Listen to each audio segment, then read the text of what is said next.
Siang hari ini judulnya adalah Spend, Save, and Give. Spend adalah gunakan, belanjakan. Save, tabung, simpan, kelola. Dan give, berikan juga pada pihak lain. Kita kembali, saya selalu melihat segala sesuatu, selalu lihat dari awalnya bagaimana Tuhan menciptakan segala sesuatu. Sebagai ciptaan awal di dalam Kejadian 1 ayat 28-29, ketika Tuhan sudah mempersiapkan segala sesuatu, Tuhan menciptakan manusia. Ditempatkan di Taman Eden dan dikatakanlah tujuan adalah menaklukkan bumi dan menguasainya. Jadi manusia ditaruh di situ supaya apa yang ada di sekelilingnya itu ditaklukkan dan dikuasai. Jadi ada usaha, ada yang harus dilakukan melalui sebuah proses yang berkesinambungan. Jadi Tuhan taruh manusia di Taman Eden bukan cuma buat rebahan aja, bangun tidur puji-puji Tuhan. Enggak. Jadi ada bekerja untuk mengelola apa yang sudah Tuhan berikan. Kedua, Allah menyediakan kebutuhan makanan manusia. Jadi Tuhan tuh tahu apa yang kita butuhkan. Makanya Tuhan sediakan. Ciptaan awal makanan manusia, ada yang tahu apa? Buah-buahan. Kalau hewan, tumbuh-tumbuhan, biji-bijian, begitu ya. Jadi buah-buahan adalah makanan yang paling sehat sebetulnya begitu. Di dalam Kejadian 2 ayat 15 dikatakan, Tuhan Allah mengambil manusia itu, menempatkannya dalam Taman Eden untuk mengusahakan dan memelihara taman itu. Jadi memang manusia itu ditempatkan oleh Tuhan untuk suatu maksud. Kita juga begitu. Ada yang di kota ini, ada di pekerjaan ini, ada sebagai pelayan. Tuhan menempatkan untuk kita mengelola dan mengembangkannya. Bukan tanpa tujuan, bukan sesuatu kebetulan gitu. Manusia diciptakan dengan tugas untuk mengelola, artinya bekerja, menjadi mitra Allah, seturut kehendak dan rencananya. Bukan untuk kepentingan dirinya semata, tetapi untuk melakukan apa yang Tuhan ingin kita lakukan. Seturut dengan kehendak dan rencananya. Sekalipun bumi dalam kondisi yang sempurna, waktu itu belum jatuh dalam dosa, belum terkutuk tanah dan sebagaimana apanya, semuanya, manusia harus tetap bekerja. Bukan hanya rebahan begitu ya, untuk mengambil berkatnya. Jadi harus ada usaha. Tuhan menyediakan benihnya, Tuhan menyediakan awalnya, tapi manusia harus mengelolanya. Kondisi manusia. Manusia sebagai makhluk ciptaan memiliki keterbatasan, ya karena ciptaan. Pertama, kemampuannya terbatas. Dia tidak maha mampu. Lalu keberadaannya dibatasi oleh ruang dan waktu. Dia nggak bisa ada di mana-mana dalam waktu kesempatan yang sama. Jadi memang terbatas. Nah, ketika manusia belum jatuh dalam dosa saja sudah ada keterbatasan. Apalagi manusia jatuh di dalam dosa. Bumi jadi terkutuk. Lebih sulit begitu mengadakan segala sesuatunya. Nah, 3 komponen manusia itu terdiri dari roh, jiwa, yaitu jiwa itu pikiran, perasaan, ada di dalamnya ada kehendak dan keinginan. Lalu ada tubuh. Atas 3 komponen tersebut, masing-masing mempunyai kebutuhan. Kebutuhan ada batasnya, tetapi keinginan jiwa bisa tidak terbatas. Kita makan normalnya tuh 3 kali sehari. Porsi kita 1 piring. Kita nggak bisa makan 1 bakul. Tapi kan kita ya kalau ada makanan banyak enak, pengennya ambil ini. Kapasitasnya terbatas. Padahal kebutuhannya itu terbatas. Keinginan kita yang tidak terbatas. Setelah jatuh dalam dosa, kebutuhan dan keinginan semakin meningkat. Dan Allah ingin agar manusia dapat mengelolanya. Kondisinya memang mungkin oleh berbagai macam itu memang begitu. Tetapi Tuhan ingin kita mengelolanya, kita menguasainya, kita menaklukkannya. dengan baik karena Allah ingin agar manusia dapat mengelolanya dengan baik karena keinginan roh dan tubuh itu seringkali bertentangan. Terjadi pertempuran dalam jiwa. Keinginan itu bisa macam-macam oleh berbagai inputan. Panca indera kita itu adalah bagian dari tubuh kita. Itu senangnya, pengennya selalu dipuaskan. Pengen lihat semuanya. Pengen rasain kecap semuanya, makanan dicobain semuanya. Kulit juga begitu. Semuanya pengen. Gitu. Dan semakin kita mengikuti untuk memuaskan keinginan panca indera kita, seringkali kita justru jatuh ke dalam berbagai-bagai pencobaan. Sementara pimpinan Roh Kudus, Tuhan bilang, kuasai dirimu, taklukkanlah itu. Enggak dicabut keinginan-keinginan itu oleh Tuhan, tapi kita harus menaklukkannya. Tubuh atau daging ini ingin selalu dipuaskan melalui panca inderanya. Tuhan ingin manusia dapat menguasai dirinya dan menaklukkan keinginannya.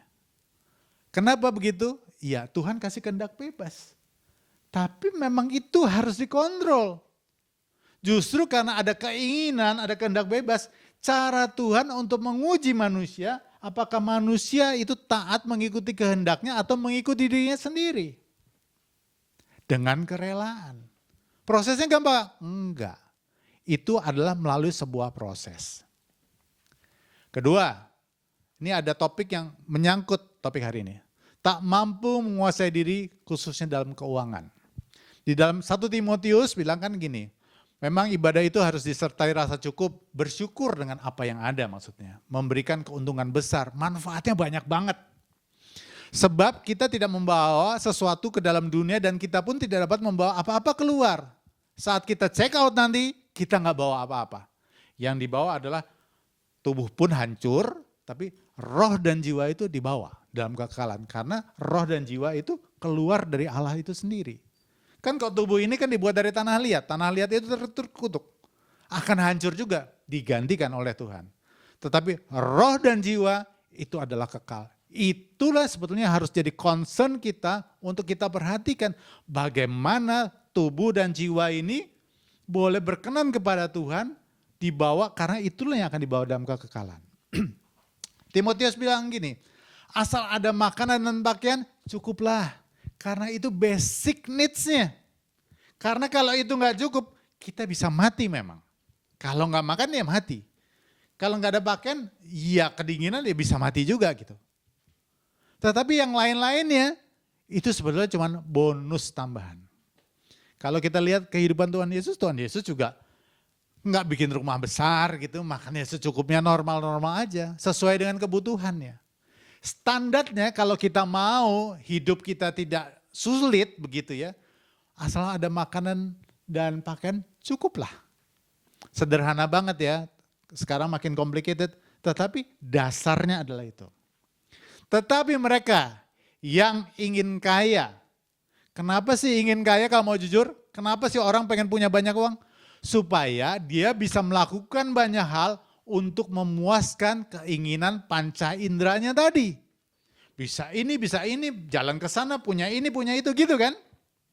Kalau saya lihat ada channel-channel YouTube gitu, ada mobil orang cowok biasa ya, seneng punya mobil. Punya mobil 1 tambah 2, tambah 3. Udah mobilnya normal, diceperin. Dimacem-macemin. Tambah fungsinya enggak. Enak cuman buat dilihat mata aja. Nyaman enggak? Enggak. Tapi demi kepuasan mata. Cewek-cewek gitu ya, seneng punya tas gitu. Tas fungsionalnya kan cuma naruh barang begitu ya. Tapi kenapa ada brand? Keren ya, gaya ya. Semuanya itu untuk memuaskan keinginan, bukan soal fungsionalnya. Nah, hal-hal itu sehingga orang, kenapa sih orang tuh takut jadi kehilangan harta? Kenapa koruptor harus dimiskinkan gitu ya? Yang ditakutkan adalah dia kehilangan gaya hidupnya. Dia nggak bisa memuaskan keinginan dirinya lagi. Jadi problemnya itu karena ingin memuaskan keinginan tubuhnya. Jadi orang yang ingin kaya itu terjerat, masuk ke dalam jerat atau pencobaan, ke dalam berbagai-bagai nafsu yang hampa dan mencelakakan, yang menenggelamkan manusia ke dalam keruntuhan dan kebinasaan. Karena keinginannya tidak dapat dikuasai, dikontrol, sehingga akhirnya orang melakukan berbagai macam kejahatan. Oke, jadi problemnya adalah manusia tidak dapat menaklukkan keinginan dirinya sendiri. Problem utamanya di situ. Berkat dan pemeliharaan Tuhan.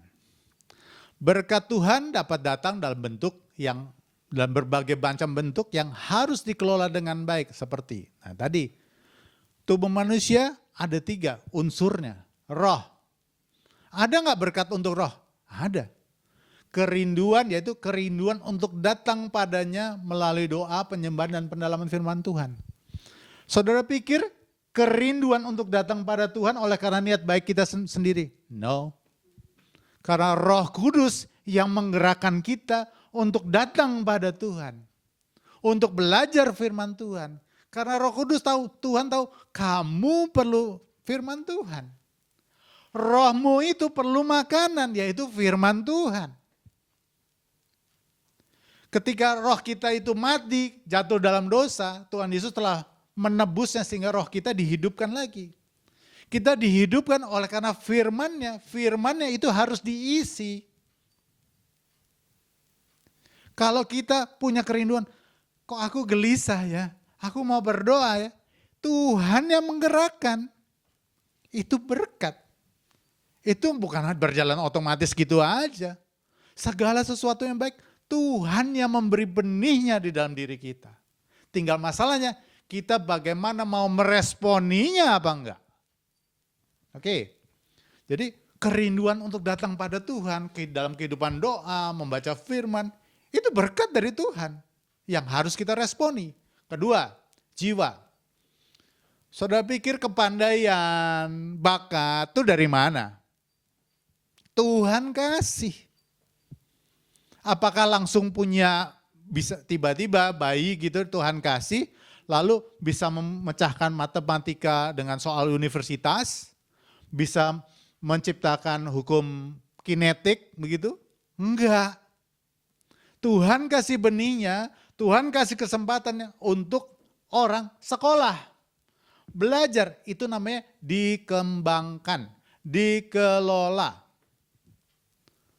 Ada pilihan lain nggak? Ada. Aku nggak mau sibuk-sibuk. Aku mau main layangan aja. Aku mau jalan-jalan aja. Aku malas sekolah.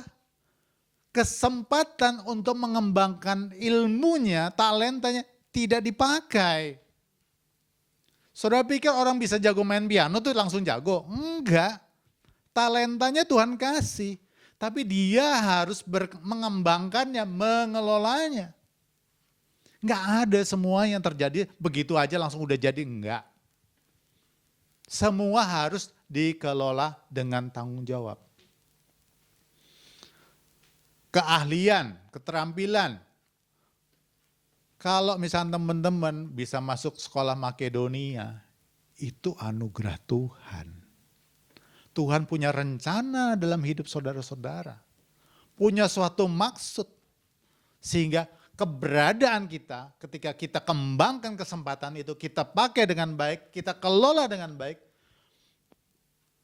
kemampuan itu bisa kita kerjakan, kita untuk bekerja, supaya pertama bermanfaat buat diri kita sendiri. Kita bisa bekerja dengan baik, kita dapat income. Yang kedua, keahlian kita bisa kita gunakan untuk bermanfaat buat orang lain. Ketika sekolah, apa yang Anda save sebetulnya di situ? Pertama, Anda save waktu Anda. Tenaga Anda untuk datang ke sekolah. Anda tunda-tunda kesempatan untuk misalkan hanya main aja. Itu Anda sedang save, Anda sedang investasi untuk membangun diri Anda. Mengembangkan potensi yang Tuhan taruh di dalam diri Anda. Supaya punya kemampuan untuk terus berkembang. Sehingga one day ketika Tuhan percayakan kita untuk melakukan sesuatu, kita bisa lakukan dengan bertanggung jawab, dengan kredibel. Percaya nggak? Kalau misalkan ada nggak di sini yang pernah sakit, lalu berobat ke orang yang nggak pernah sekolah kedokteran. Kan bisa disuntik mati bukan ya? Dokter itu talenta, kesempatan Tuhan kasih supaya dia bisa bermanfaat buat banyak orang. Ilmunya juga dari Tuhan. Tapi kan nggak bisa gitu ya, 6 SD tiba-tiba jadi dokter spesialis bedah tulang gitu, enggak kan? Ada sekolahnya, jenjangnya, prakteknya, dia harus capek bolak-balik, itu investasi waktu, tenaga, dan biaya. Dalam rangka mengembangkan. Sukacita, kedamaian, itu yang Tuhan kasih dalam jiwa untuk kita. Kelegaan, nah tubuh tuh Tuhan kasih kesehatan, makanan, tempat tinggal. Kebanyakan kesalahan anak-anak muda lah ketika tubuhnya sehat, mereka melakukan apapun yang mereka mau lakukan. Kurang tidur, capek, terlalu banyak aktivitas, pokoknya sampai habis-habisan. Buat yang berumur, bisa bilang ini, nanti coba lihat kalau kamu udah 40 tahun ke atas, kamu akan rasakan bagaimana kamu udah gak kuat lagi. Kesehatan yang Tuhan beri itu harus disertai tanggung jawab untuk kita mengelolanya. Semua ingat ya, ada keterbatasan. Sehingga kita harus bisa mengukur, oh saya gak boleh begini. Kenapa? Ini gak baik buat kesehatan saya masa depan. Oh tenang aja Tuhan Allah penyembuh. Gak bisa begitu saudara. Ada keterbatasan, Tuhan menghargai hukum-hukumnya juga yang diberikan di dunia ini.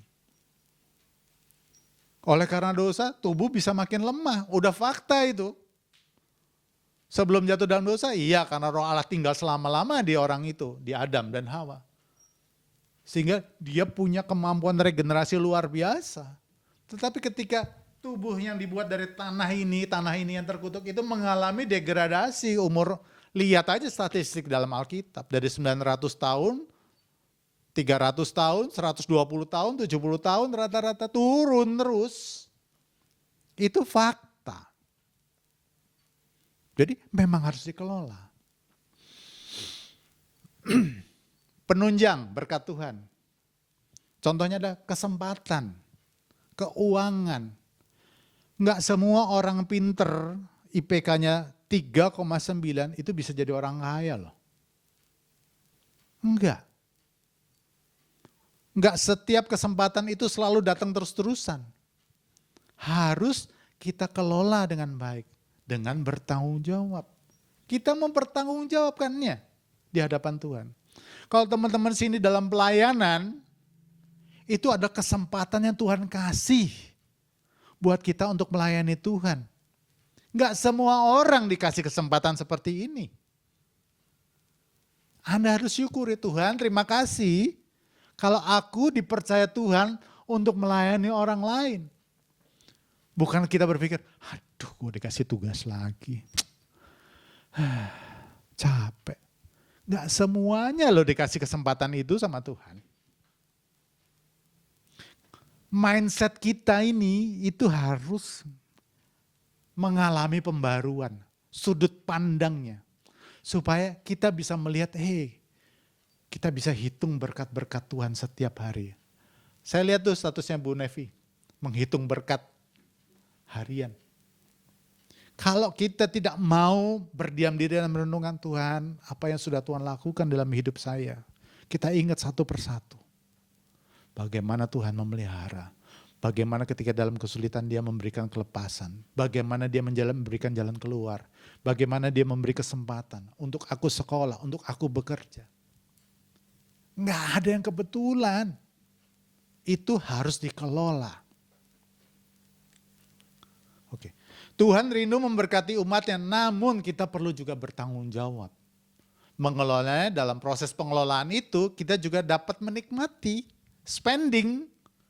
Berkat-berkat Tuhan itu bisa kita nikmati. Tetapi bukan berarti apa yang sudah Tuhan beri kita bisa gunakan semaksimal-maksimal untuk kepentingan kita semata. Kita ingat ya, di awal tadi, manusia itu punya keterbatasan. Jadi kalau kita terima, gunakan saja seperlunya. Bukan gak boleh bersenang-senang. Kalau saya bilang, apa sih bedanya kebahagiaan dan kesenangan? Kesenangan adalah usaha atau hal-hal yang memuaskan tubuh ini melalui panca indera. Itu kesenangan. Tapi kebahagiaan itu lebih dari itu. Kenapa? Ada kondisi-kondisi orang yang dia tidak bisa bersenang-senang di dalam penjara, tapi dia merasakan kebahagiaannya luar biasa. Kenapa? Karena jiwanya, kedamaiannya itu tidak diisi sourcesnya dari jalur tubuhnya, panca inderanya. Tetapi hubungannya langsung dengan Allah, yaitu dari rohnya.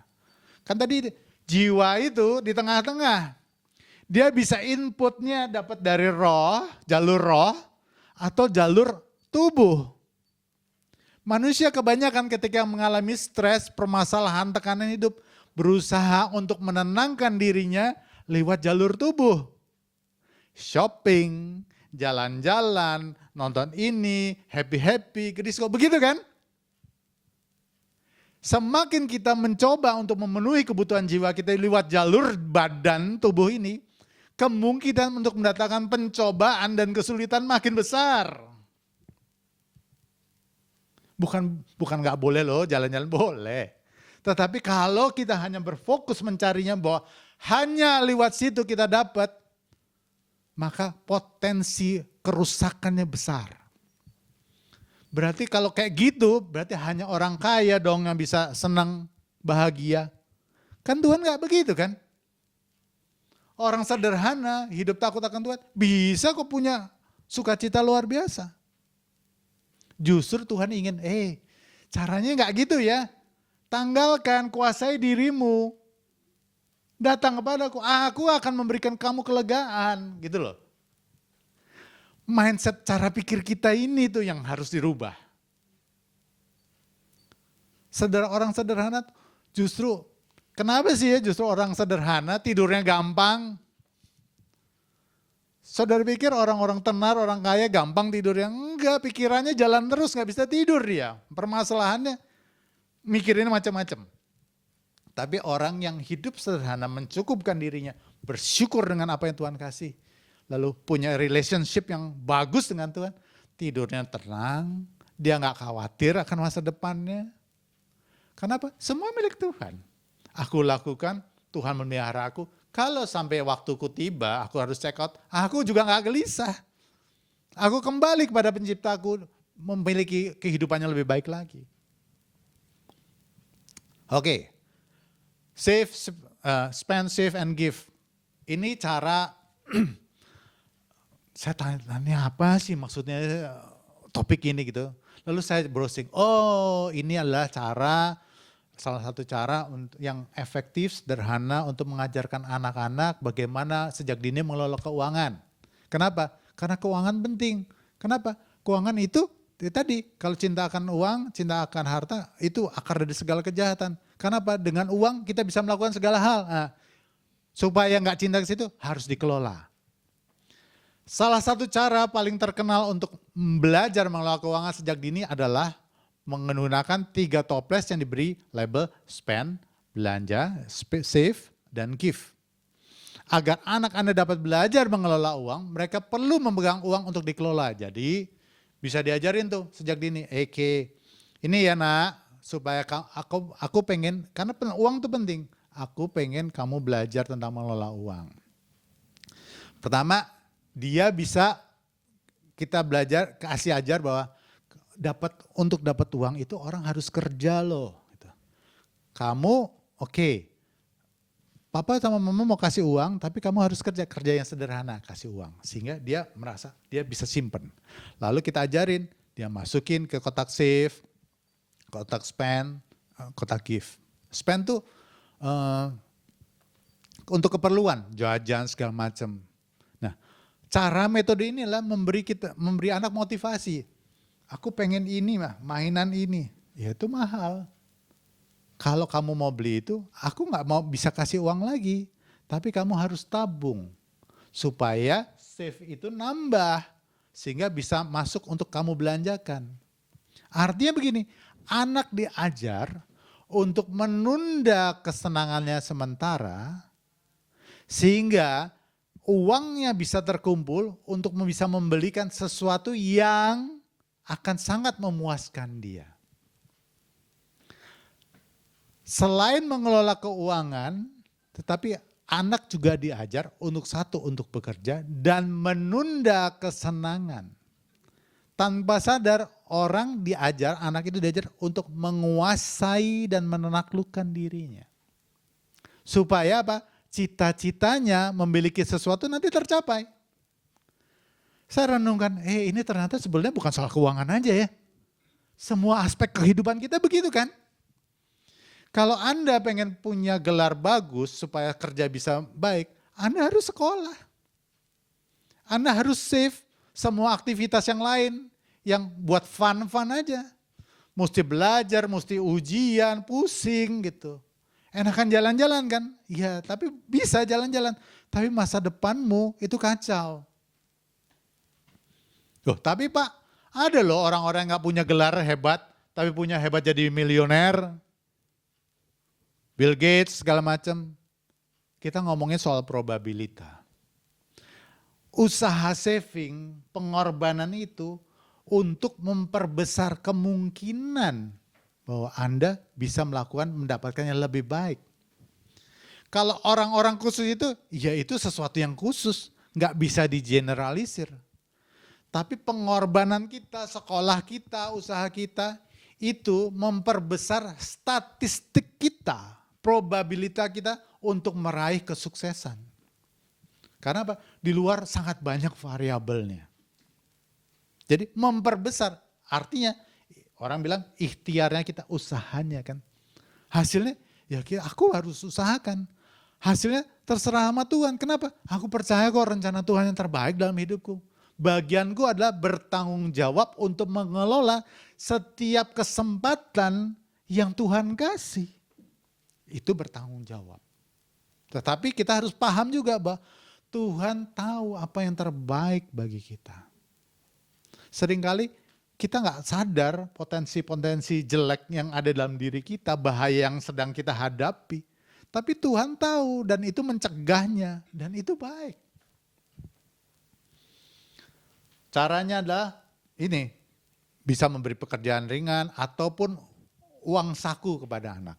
Kalau anak nggak kerja gitu ya. Jadi aku bilang gitu Nancy, iya kayaknya perlu nih ya, kebetulan yang masih sekolah kan anak saya yang nomor 2, si Karen. Aku mau kasih uang kamu mingguan, kamu masukin 3 toples, kamu masuk buat spend untuk kebutuhan kamu, dibikin listnya, kebutuhan kamu tuh apa aja. Dari kecil itu mesti dilatih gitu ya. Waktu saya menikah, apa yang kami lakukan adalah saya bikin sistem amplop namanya.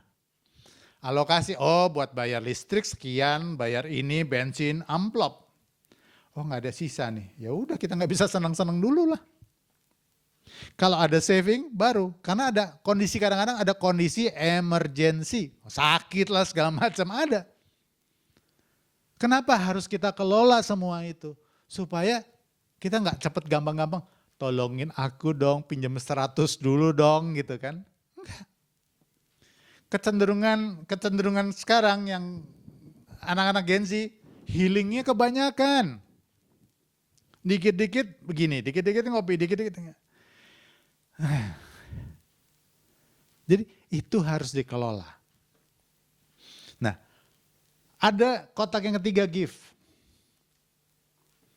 Nah, give ini adalah saya mau tanya, kalau perpuluhan masuk ke yang mana ya? Toples yang mana ya? Ada yang mau jawab nggak? Spend atau save? Atau give? Memberi. Ini spend. Lain ada? Kalau saya cenderung spend. Karena apa? Itu kewajiban. Kalau memberi kerelaan. No, kita persembahan, perpuluhan itu mengembalikan miliknya Tuhan. Itu seperti utang, gitu kewajiban. Jadi harus dialokasi. Kalau give ya, kalau give ada orang datang minta tolong, itu give. Tuhan juga, kita menolong orang dari apa yang kita punya kan sebetulnya kan. Saya nggak setuju juga dengan prinsipnya kayak bapaknya Ahok tuh, ingat nggak? Dia nolong orang lain yang datang dengan pinjam utang dulu ke orang lain supaya dia nggak tega orang datang untuk minta tolong. Akhirnya dia utang terus tolongin. Itu menurut saya bukan cara yang tepat. Di kemudian hari anak-anak yang harus beresin utang bapaknya. Kan jadi problem kan ya. Kenapa? Tuhan tidak pernah menuntut apa yang tidak ada padamu. Ini sebetulnya tentang prioritas. Oke, saya lanjutin aja dulu. Manusia, jadi dengan menunda kesenangan saat ini demi tujuan masa depan. Kalau kita punya tujuan yang jelas, maka kita akan lebih semangat dalam memperjuangkannya. Dalam iman Kristen, tujuan yang paling clear adalah bahwa kita akan kembali kepada Bapa di sorga. Itu tujuan utama hidup kita. Dunia ini sementara, sehingga kita tidak perlu membangun kerajaan di dunia ini karena enggak semua akan kita tinggalkan. Tapi ada orang kan ya, bangun semua yang ada di dunia ini, supaya dia miliki semua, supaya dia bisa jamin anak cucunya dengan apa yang dia miliki sekarang. Akibatnya dia terikat pada semuanya itu, dan dia merasa mampu untuk menghidupinya, anak-anaknya.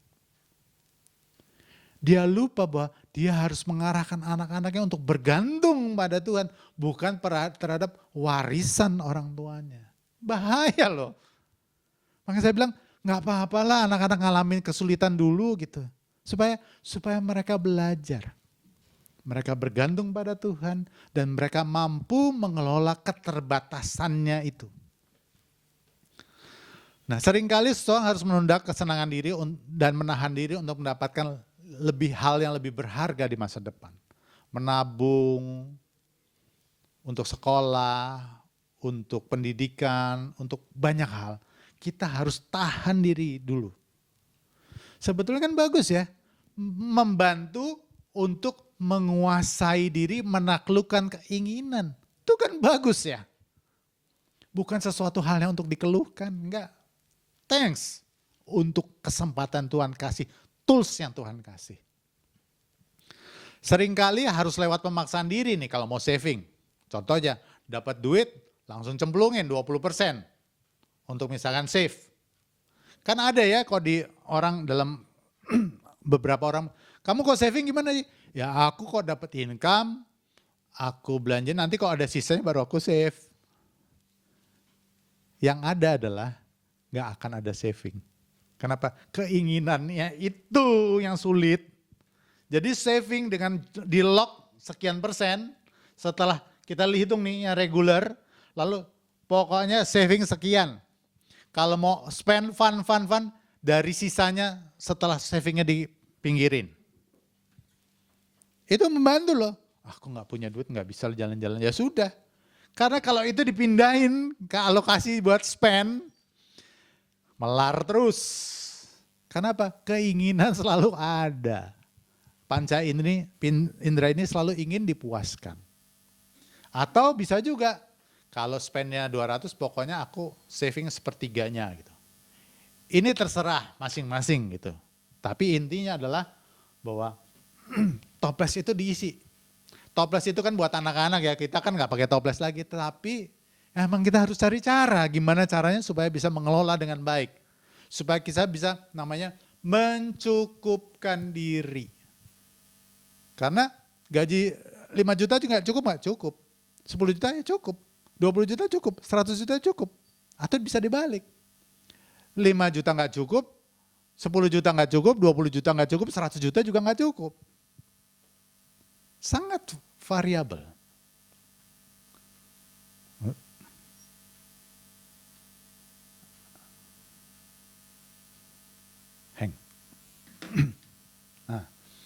Terserah, nggak ada prosentase yang benar. Karena backgroundnya bisa beda-beda nih ya. Kalau orang yang income-nya kecil banget ya nggak mungkin juga sih spend-nya gede-gede banget. Gimana kebutuhan pokoknya aja nggak tercukupi. Tapi kan tadi Timotius bilang asal cukup makanan dan pakaian. Artinya yang basic-basicnya tercukupi aja dulu. Itu lock di situ. Sisanya safe. Supaya Anda kalau bisa misalnya jalan-jalan gitu, bisa jalan-jalan yang jauhan dikit nanti kalau tabungannya udah banyak. Nggak cuman deket-deket aja. Tapi sesuatu yang aduh ini tabunganku udah sekian lama aku pengen gitu. Boleh, boleh. Boleh nggak dinaikkan? Boleh. Tapi tanpa sadar ketika saving itu Anda udah belajar untuk menaklukkan diri loh. Menahan keinginan-keinginan yang setiap hari loh. That's good. Makanya saya bilang, bagus juga ya. Konsep ini bagus. Poin-poin penting yang didapat dari melakukan program spend, save, and give. 1, adanya kebutuhan dan keinginan yang menjadi motivasi pembuatan perencanaan. Jadi kalau kita punya set sesuatu, kalau misalkan dalam hal keimanan, iya, tujuanku adalah untuk menjadi seperti Kristus. Apapun yang terjadi, aku harus lakukan ini. Bahwa hidupku ini gak selama-lamanya, aku akan kembali nanti. Jadi kita dari situ kita bisa menyusun skala prioritas kehidupan kita. Kalau buat anak, kamu pengen punya apa? Aku pengen punya iPad. Gitu. Berapa harganya? 6 juta.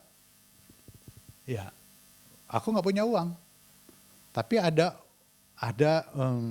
uang jajanmu. Sisihkan itu. Ya anak nggak jajan. Ya lebih sehat juga nggak banyak jajan. Tapi ketika dia berusaha dan dia bisa mewujudkan cita-cita atas usahanya, itu satisfaction-nya, kepuasannya luar biasa. Makanya saya suka juga gitu ketika Jema dia suka gambar gitu, dia pengen punya tab gitu ya, Samsung gitu yang bisa dilukis tuh, nggak murah. Tapi ketika dia beli barang pertama kali dengan gajinya dia, kita nggak beliin, tapi ini mamanya bayarin dulu, lalu dia cicil ke mamanya dari gajinya. Dan saya sebagai orang tua lihat, hey ini barang pertama kamu yang lumayan mahal yang kamu biayai pakai uang kamu sendiri. That's good. Saya lihat sih tabungannya, wah tabungannya udah banyak sekarang. Karena apa? Dia memang orangnya nggak suka belanja-belanja gitu. Ya agak beda sedikit sama adiknya. Makanya saya bilang, saya mau ajarin adiknya untuk kelola itu gitu ya. Kenapa? Karena memang yang gede itu dibesarkan ketika kami kondisinya lebih sulit. Aku nggak punya uang, Jadi dipaksa. Jadi kalau dia mau sesuatu, mama punya uang nggak? Nanya. Kalau adiknya enggak, ma aku mau ini dong. Nah gitu. Beda ya. Coba lihat behavior anak-anak orang kaya. Gampang. Kenapa? Karena isi money dia gampang dapat duit. Itu sebenarnya nggak bagus. Jadi kesulitan itu seringkali justru bagus loh buat kita. Kalau kita mau lihat sisi ini bagusnya dari Tuhan. 2, keterbatasan resources memaksa untuk dilakukan skala prioritas. Mana yang nggak bisa, nggak harus dikeluarin. Harus dialokasikan. Rutin tidak rutin untuk memenuhi kebutuhan atau keinginan. Nah, kenapa? Kalau udah uangnya banyak, semua keinginan jadi kebutuhan.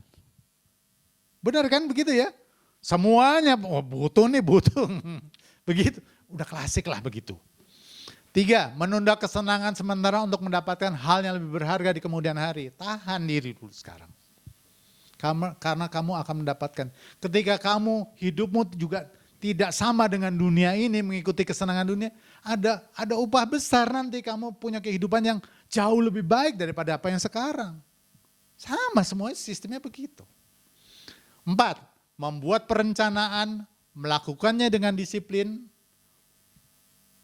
Bos saya dulu bilang gini, plan what you do and do what you plan. Bikin list semua yang apa akan kamu lakukan, lalu list itu kamu kerjakan. Firman Tuhan juga begitu kan. Kamu baca aturannya Tuhan, terus bukan dibaca aja, memuaskan pikiran. Enggak, kerjain. Apa yang Tuhan kasih, kamu hikmat untuk mengerti, kamu lakukan saja. Kamu nanti tanpa sadar cara berpikir kamu, bagaimana hidup kamu, itu berubah. Bukan berarti harus jadi orang kaya, punya semuanya, enggak. Kekayaan itu tidak menjamin kebahagiaan. Iya, dia memberi kesenangan, tapi tidak menjamin kebahagiaan. Plan what you do and do what you plan. Proses pembelajaran dan pembentukan karakter. Permasalahan dalam hidup kita itu baik. Ada satu quotes lagi yang saya dapat. What doesn't kill you make you stronger. Sama seperti vaksin. Vaksin itu bibit penyakit, tapi dilemahkan. Dimasukkan ke dalam tubuh supaya tubuh kita bereaksi sehingga daya tahan tubuh kita semakin naik. Ada ukurannya. Demikian juga permasalahan dalam hidup kita.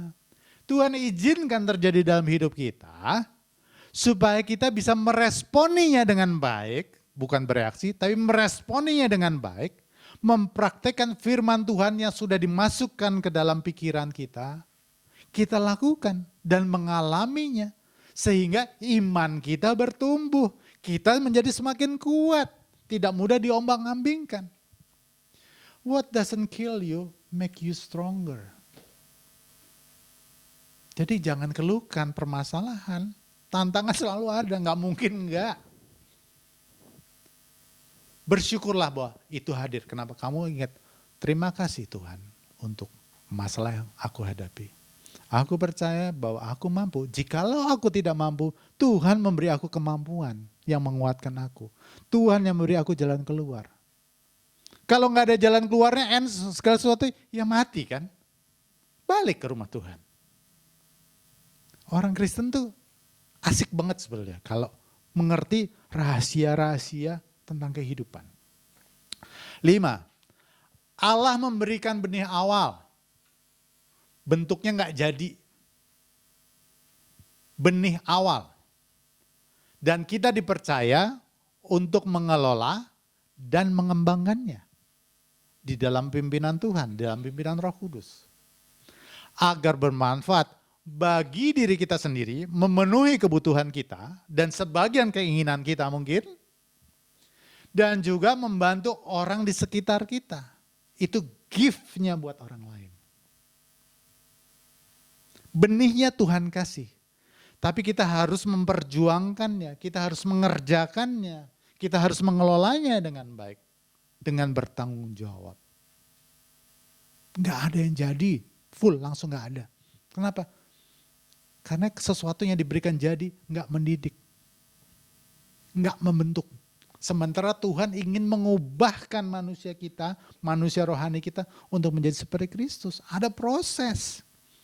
Kalau semuanya langsung jadi, begitu lahir, Tuhan Yesus langsung naik ke kayu salib. Selesai. Penebusan terjadi. Kan nggak begitu kan? Ada jalannya begitu. Semua ada prosesnya. Tuhan menghormati proses.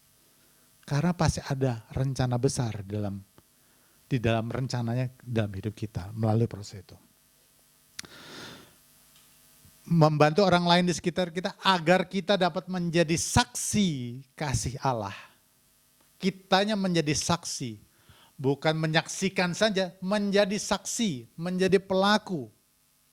Saluran kasih Allah pada manusia yang lain melalui perbuatan baik yang kita lakukan pada orang sekitar kita.